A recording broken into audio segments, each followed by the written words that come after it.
I stood in front of the mirror, but the reflection staring back at me was not that of a bride eagerly awaiting the most important moment of her life. I was not wearing the pristine white wedding gown that should have embraced my body, nor was I adorned with the elegant veil my mother had lovingly chosen for me. Instead, I was clad in a form-fitting black cocktail dress, my hair neatly pulled back, not the soft, cascading curls I had once envisioned for my wedding day. Because today I was not walking down the aisle to become the wife of the man I loved. I was here to expose him. Everything outside my dressing room was unfolding like a perfect wedding. My wedding to Ethan Williams, the rising star of Jensen and Marks, the man every woman dreamed of, was the talk of the city. The guests, a distinguished crowd of elite families, Ethan's powerful legal associates, and my colleagues from the museum had all arrived. They were here to witness a fairy tale wedding, but they had no idea they were about to become part of a very different kind of performance. The soft melodies of the string quartet drifted through the air, mingling with the cheerful chatter of the guests. I could picture the glittering reception tables, the champagne flutes sparkling in the hands of well-dressed men and women. Pristine white flowers lined the grand aisle, creating an almost unreal, dreamlike setting.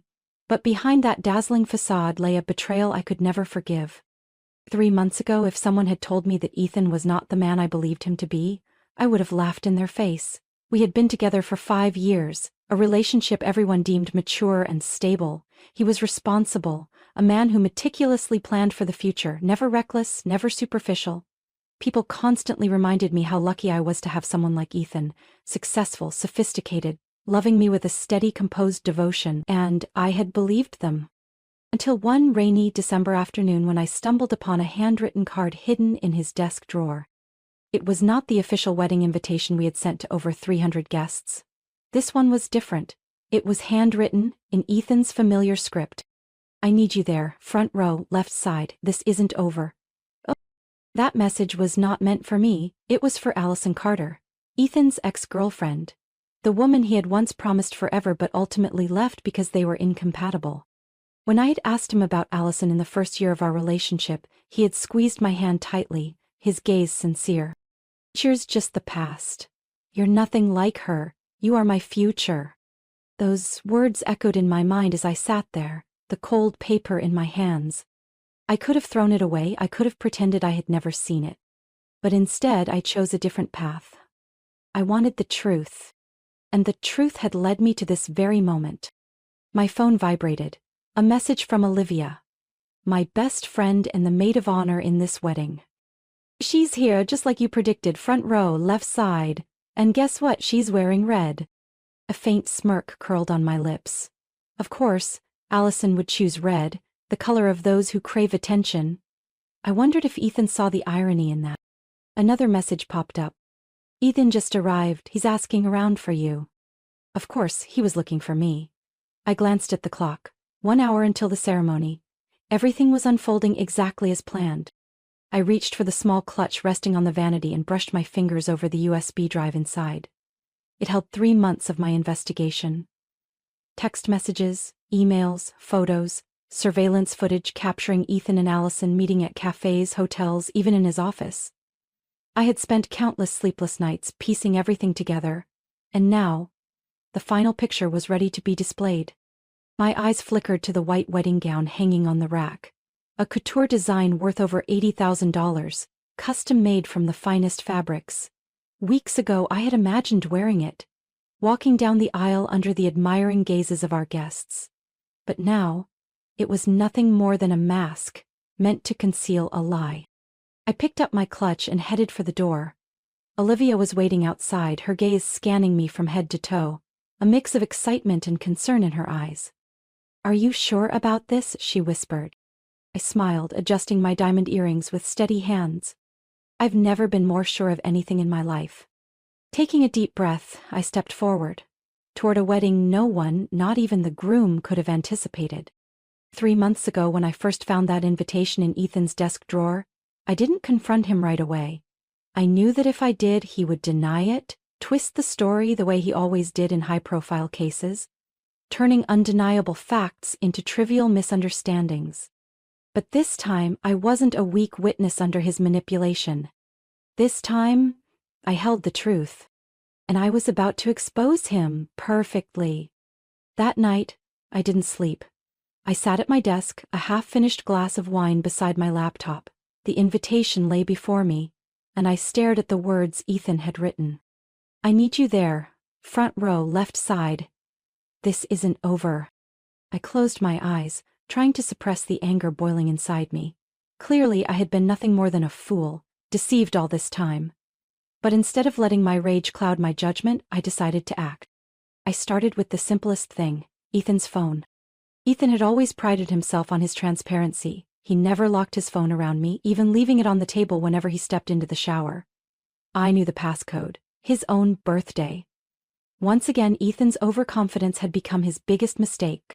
As he slept soundly, I quietly reached for his phone and opened his messages. I searched for Allison's name, but there was nothing. No surprise there. But I knew Ethan too well. If he was smart enough to cheat, he was smart enough to delete the evidence. So, I opened the deleted messages folder, and immediately I found exactly what I was looking for. Over 200 messages between Ethan and Allison. Promises, secret meetings, pictures from the very cities where he had claimed to be on business trips. And worse, messages from just a few weeks ago. Ethan, I told you she doesn't suspect a thing. We just have to wait until the wedding. Allison, are you sure? I don't want to be on the sidelines any longer. Ethan, everything is set. After the wedding I'll have a legal reason to modify the prenup. Just be patient. I felt my blood run cold. Modify the prenup? What was Ethan planning? I kept digging, combing through his personal emails and stored documents, and then I found it. A revised draft of our prenuptial agreement. The new clause stated that after the wedding, if I voluntarily walked away from the marriage, I would forfeit any claim to Ethan's assets. I slowly set his phone down, feeling my pain harden into pure, unfiltered rage.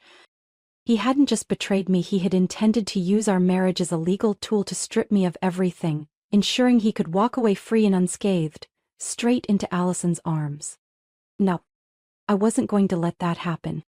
The next day I met Olivia at a small cafe in the city. Olivia was the only person I trusted completely. When I told her everything, she didn't look surprised. I always had a bad feeling about him, Olivia said, gripping her coffee cup tightly. But what are you going to do, call off the wedding? I shook my head, slowly stirring my cappuccino with a spoon. No, calling off the wedding would be too easy for him. I want him to understand that he can't control me, that he can't turn me into a puppet in his story. I pulled a USB drive from my bag. I've backed up all his messages, emails, and documents from his phone, but that's not enough, I need more. Olivia raised an eyebrow. What exactly are you planning? I want to catch him and Allison in the act. I want video evidence, I want witnesses, and more importantly, I paused, my voice turning cold, I want to turn his wedding into the funeral of his reputation. For the next 2 months, I planned everything down to the last detail. First, I gathered evidence. I hired a private investigator to follow Ethan. Within a week, I had dozens of photos of him and Allison, meeting in secret, walking hand in hand into a luxury hotel, taking trips together while I believed he was working. Next, I found a way to access Ethan's digital footprint. With the help of a friend in IT, I gained access to his email account. I discovered suspicious financial exchanges between him and an offshore account. Evidence of financial fraud. As the wedding day approached, I hired an actress, Emily Dawson, a young woman who bore a striking resemblance to me from behind. Her role? To pose as me in the wedding dress. Olivia helped me connect with Emily. When I explained the plan, Emily let out a quiet laugh. So, I'm not just playing a bride, I'm playing a woman getting revenge. Sounds exciting. The final step was setting everything in place. I reached out to a group of financial journalists, reserving several guest seats for them. I wanted everything documented, not just by the wedding cameras but by people who could bring this story into the light. 2 weeks before the wedding, I stood in front of the mirror staring at my reflection. I was no longer a woman eagerly awaiting her dream wedding. I was no longer someone who believed in unconditional love. I was the woman who would expose a betrayer. I picked up my wedding dress, running my fingers over the soft lace. It was no longer a symbol of happiness. It was the final weapon I would use in this battle. The night before the wedding, Olivia texted me. He's at the hotel with Allison. Want me to live stream it? I smiled and replied, No, let's wait until tomorrow, when everyone is watching. The church was filled with soft melodic music. Guests were already seated on the long wooden pews adorned with white flowers and silk ribbons. From a distance I could hear their excited whispers, the admiration in their voices as they praised the beauty of the ceremony, the supposed lucky bride, who was about to marry Ethan Williams. If only they knew the truth, would they still be looking forward to this moment? I stood in a narrow hallway at the side of the church where dim light cast faint shadows against the dark wooden walls. My black cocktail dress hugged my body like armor, a stark contrast to the elegant wedding gown that Emily, the actress I had hired, was now wearing. Emily stood in the spotlight at the center of attention where all eyes were fixed. As the church doors swung open, she took my father's arm and slowly walked down the aisle to the soft organ melody. From behind, no one could tell it wasn't me. Ethan stood at the altar exuding confidence as if everything was going exactly according to his plan. He believed today was his victory, the day he would use this wedding to silence any doubts I had, finalize the revised prenuptial agreement, and then quietly remove me from his life to be with Allison. But what was about to happen would be nothing like what he imagined. I glanced at Olivia, who stood nearby, phone in hand, ready to send the signal at the perfect moment. Across the aisle I caught the eye of a photographer, the one I had arranged beforehand. He wasn't just here to take wedding photos. He was here to capture every moment of the performance Ethan and Allison were about to put on.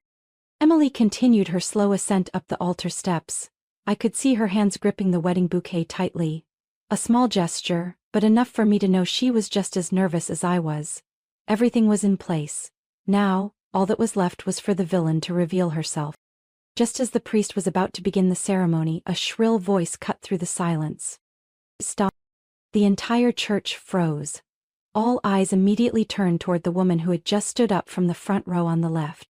Allison. She was wearing a form-fitting red dress. A color entirely inappropriate for a wedding, but absolutely fitting for someone desperate for attention. This wedding cannot happen, she declared, her voice trembling yet dramatic. Ethan doesn't love Charlotte, he never has. His true love is me. A murmur of whispers spread through the crowd. Guests exchanged confused glances. I could see Ethan's mother whip her head toward him, her eyes filled with bewilderment. Ethan stiffened, but he recovered quickly. A man like him always had a backup plan. Allison, don't do this, he said, his voice wavering just slightly, as if he were trying to regain control of the situation. No, Ethan. Allison took a few steps forward, her eyes glistening with unshed tears, playing the role of a deeply wounded woman. You don't have to hide anymore. I know you love me. I know you were planning to wait until after this was all over to tell her, but why should we wait? Why should you keep lying to yourself? Some guests began pulling out their phones, recording the spectacle. It was becoming too dramatic to ignore.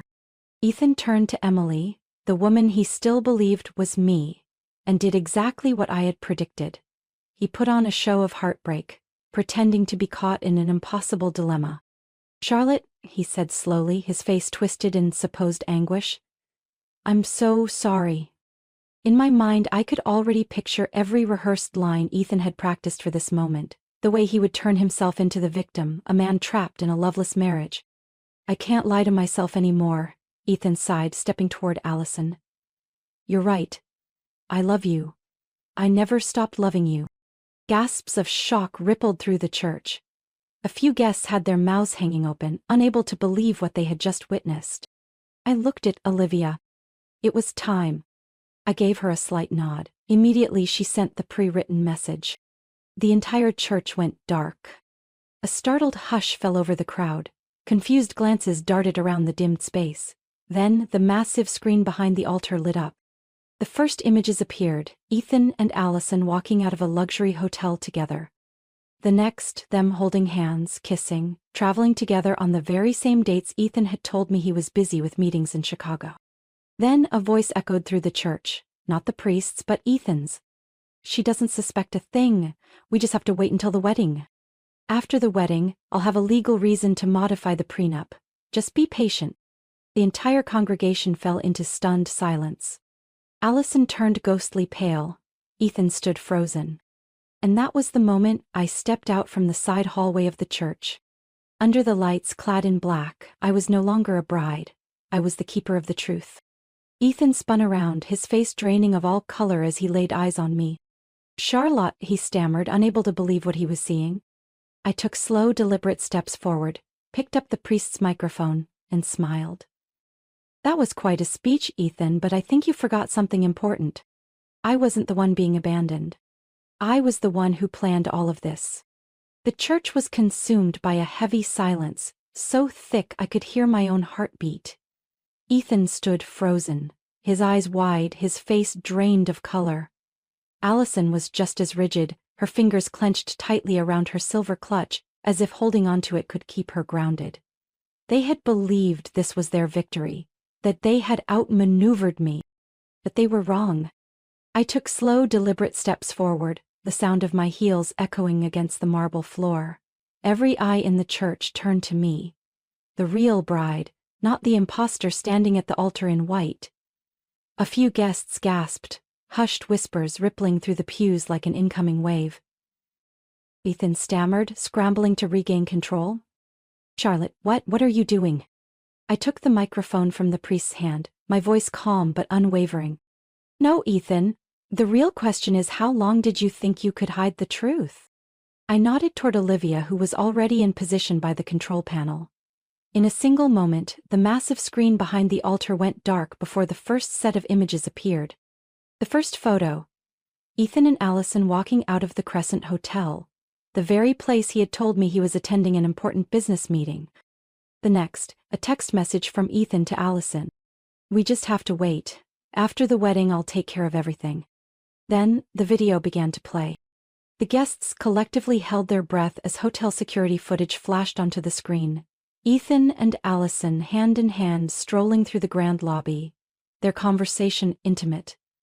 The video continued, capturing them entering a suite on the top floor, the very room Ethan had booked 2 weeks in advance. All eyes turned to Ethan. He stared at the screen, then darted his gaze around the church, as if searching for an escape. But I wasn't finished yet. I signaled Olivia once more, and a series of emails appeared on the screen. An email from Ethan to his private attorney. I need the prenup revised. After the wedding, Charlotte will have no claim to my assets. I want her legally bound to a voluntary exit clause. An email from Allison. Are you sure? I don't want to be left behind again. Ethan's response. After the wedding, I'll make her leave on her own. Just wait. Shocked whispers rippled through the church. I could see Ethan's mother, Margaret Williams, gripping her fiancé's hand tightly, her face clouded with disappointment. But the hardest blow was yet to come. The screen shifted again. This time, it wasn't pictures or messages of infidelity. It was financial records. Spreadsheets, invoices, and a long list of suspicious transactions filled the screen for all the guests to see. Ethan's brow furrowed. What the hell is this? He muttered. I crossed my arms and met his gaze head-on. This is your financial record, Ethan, and in it are transactions that I find very interesting. One of the guests, Richard Palmer, the CEO of Jensen & Marks, the law firm where Ethan worked, suddenly shot to his feet. Wait a minute. His eyes locked onto the screen. These payments. This is company money. Ethan, did you use the firm's corporate credit card to fund your trips with her? Ethan's face turned ghostly pale. That's not... But before he could stammer out an excuse, an audio recording played through the church speakers. Ethan's own voice. No one will ever find out. I buried it under partner expenses. There's nothing to worry about, Allison. A few guests gasped. Some stood. Others turned to each other, murmuring in disbelief. Margaret clutched her chest, as if she might faint. But I wasn't done yet. The screen shifted once more. A list of investments Ethan had made through a shell company appeared on the screen. From the front row, a middle-aged man abruptly stood. William Carter, a senior attorney at the firm and one of the key overseers of financial transactions. What the hell is going on here? He demanded, his voice sharp. I turned my gaze to Ethan and spoke slowly, each word deliberate. Financial fraud, embezzlement of company funds, prenup manipulation, and I have proof of all of it. The tension in the church was suffocating. Ethan suddenly lunged toward me, panic flashing in his eyes, but before he could do anything, two men in black suits stepped forward. They were representatives from the Securities and Exchange Commission, SEC, men I had contacted beforehand. "Mr. Williams, you need to come with us." Ethan's face drained of all color, he thrashed against their grip. "No, I didn't do anything wrong. Charlotte, you can't do this to me." I met his frantic gaze, seeing the raw fear in his eyes. "No, Ethan," I said, my voice calm but unwavering. "You did this to yourself." The church descended into chaos. Allison had disappeared into the crowd, desperate to escape the humiliation. Ethan's family stood in shock, while his prestigious law firm teetered on the edge of scandal. And I stood there, in my black dress, watching it all crumble. Just as I had planned. Today was supposed to be my wedding day. Instead, it became the day Ethan Williams lost everything. Ethan struggled as the SEC agents tightened their grip on his arms, his face contorted with panic. The church buzzed with hushed whispers and gasps as the full weight of the truth sank in. His mother, Margaret Williams, collapsed into her seat, her trembling hands covering her mouth in horror. His father, a well-respected businessman in the legal world, stood frozen, his sharp eyes burning with fury. The most distinguished guests at the wedding, the elite partners of Jensen and Marks, now looked at Ethan with nothing but disgust. "You can't do this to me," Ethan screamed, desperately trying to break free from the two agents restraining him. "I'm a lawyer. I know my rights." One of the agents, a tall man with graying hair, merely shrugged. "Then you also know that when we have this much evidence, the only right you have left is to remain silent." Ethan's eyes darted frantically around the church, searching for an ally, someone, anyone to stand up for him. But no one did. I stood there watching everything unfold exactly as I had planned. The dreams Ethan once had of power, prestige, and wealth were now reduced to ashes before my eyes. Then, suddenly, Allison shot up from her seat. "This isn't my fault," she shrieked, her face pale with panic. "It was all him." But before she could say another word, one of the financial reporters I had invited stood up, holding his phone high, recording every second of the scene. "Ms. Allison Carter," he said, his voice calm but heavy with authority. "Can you explain the suspicious transactions linked to your accounts? The SEC has confirmed that you engaged in a series of insider trades using information provided by Ethan. Would you like to make a statement before you're placed under arrest?" "I don't know anything. I was just doing what Ethan told me," Allison stammered, stumbling backward, eyes darting wildly around the room. But no one believed her. No one. Near the church doors, two more FBI agents stepped inside. One of them pulled out an arrest warrant, his voice steady, firm. "Allison Carter, you are under arrest for insider trading and conspiracy to commit financial fraud." "No, I can't be arrested," Allison shrieked. But there was nowhere to run as the agents closed in on her. I watched as she was handcuffed and led out of the church, feeling nothing but a cold satisfaction. She had walked into this trap thinking Ethan would protect her. But Ethan couldn't even protect himself, let alone anyone else. Michael, Ethan's best man, began inching backward through the crowd, trying to slip away unnoticed. But I had already seen him. I glanced toward Olivia, who was already in position at the back of the church. She needed nothing more than a slight nod from me, and instantly, a new set of documents appeared on the screen. Wire transfers linked to Michael's real estate projects. Anonymous accounts used to launder money through fraudulent investment contracts. Ethan and Michael's signatures on the same documents, solid proof of their collusion. Michael turned pale, sweat dripping down his forehead. This can't be real." One of the FBI agents turned to face him. "Michael Reed, you are under arrest for money laundering, contract fraud, and aiding in illegal financial activities." "No, I had nothing to do with this," Michael shouted, desperately trying to escape, but there was nowhere left to run. I turned back to Ethan. He was still standing there, but now he looked like a trapped animal backed into a corner. "You planned all of this?" he choked out, his voice raw with fury. I stepped closer, letting him see me clearly. "That's right," I said softly, but there was no trace of mercy in my eyes. Ethan let out a bitter laugh, his gaze burning with hatred. "You think this will destroy me? You think a few videos, some stupid documents will take me down?" I simply smiled. "No, Ethan, this is just the beginning." A loud click echoed through the church as the FBI tightened the cuffs around his wrists. Every pair of eyes in the room remained locked on Ethan as he was led away. His dreams of power and prestige had crumbled in the very place where he thought he would claim his greatest victory. But instead of a grand and powerful wedding, Ethan Williams received a federal indictment in the very church where he believed he had already won. Margaret Williams was no longer crying. She just stood there, watching her son's retreating figure, her eyes devoid of any love, replaced instead with pure, unfiltered disappointment. Beside her, Ethan's father merely shook his head before turning away and walking out of the church. One by one, the remaining guests began to rise. Some bowed their heads and left in silence while others pulled out their phones, already dialing their lawyers, no doubt to ensure they weren't unknowingly tangled in any part of the scandal. But I didn't care about them. I just stood there, in my black dress, quietly observing the ruins of a life I had orchestrated to collapse. Today was supposed to be my wedding day. Instead, it was the day Ethan Williams and every last one of his accomplices paid the price. I didn't walk down the aisle as a bride, but I walked out of that church as the victor. As the church emptied, guests left in hushed whispers, clutching their phones, making frantic calls to their attorneys, perhaps fearing they too might be implicated in the scandal. Outside, a swarm of financial reporters stood waiting, microphones pointed at the church doors, eager to capture the next breaking headline. I stepped outside and took a deep breath. The weather was perfect. The sun cast a warm, golden glow over the cobblestone streets, a stark contrast to the chaos that had just unfolded inside.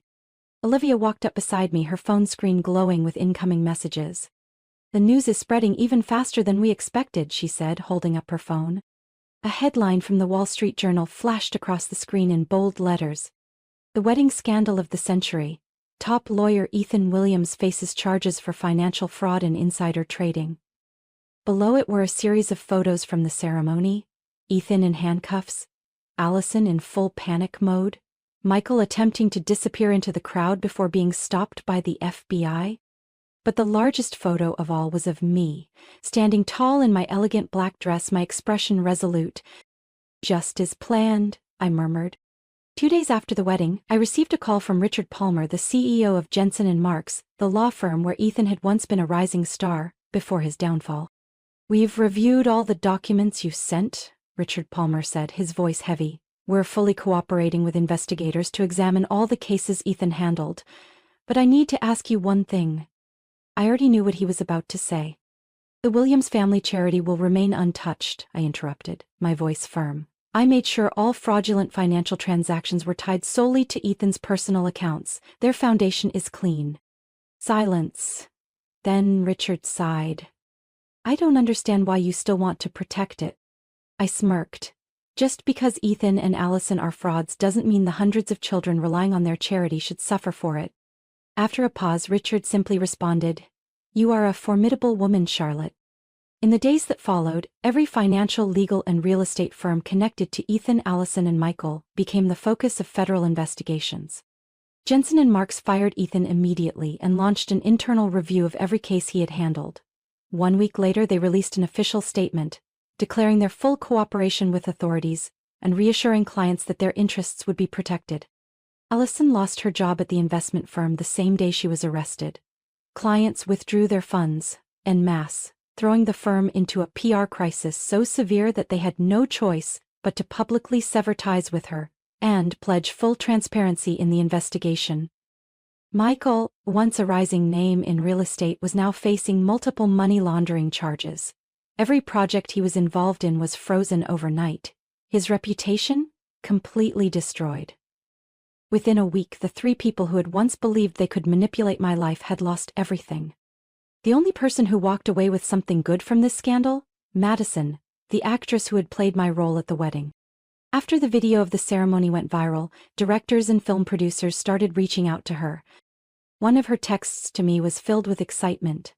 "Charlotte, I just got an audition for a detective thriller. Who would have thought pretending to be a fake bride would be my big career break?" I smiled as I replied, "I always knew you were a talented actress, but your greatest role? Helping me pull this off." I returned to my job at the museum, where people no longer looked at me with pity but with admiration. Instead of reprimanding me for the scandal, the museum's board respected how I handled the situation. One of the senior directors, David Lancaster, even approached me with an idea for a special exhibit. Deception through history, he said. I think you're the perfect person to curate an exhibition on some of history's greatest betrayals. I chuckled. Can I title it The Truth Always Wins? My story spread like wildfire across the media. The New York Times called me the woman who refused to be fooled. CNN ran a special feature on how I had gathered evidence and exposed a massive financial fraud on my own wedding day. On Twitter, the hashtag Charlotte Wasn't Fooled trended for days, as thousands of women shared their own stories of betrayal and reclaiming their power. But to me, it was never about the fame. It was about justice. Ethan, Allison, and Michael were held accountable. The charity remained intact. I went back to work stronger than ever. And most importantly, I took back control of my life. Charlotte's story isn't just about revenge, it's a lesson in justice, resilience, and self-empowerment. In real life, not everyone gets the chance to expose a betrayal on their wedding day. But this story serves as a reminder that the truth always finds a way to come out.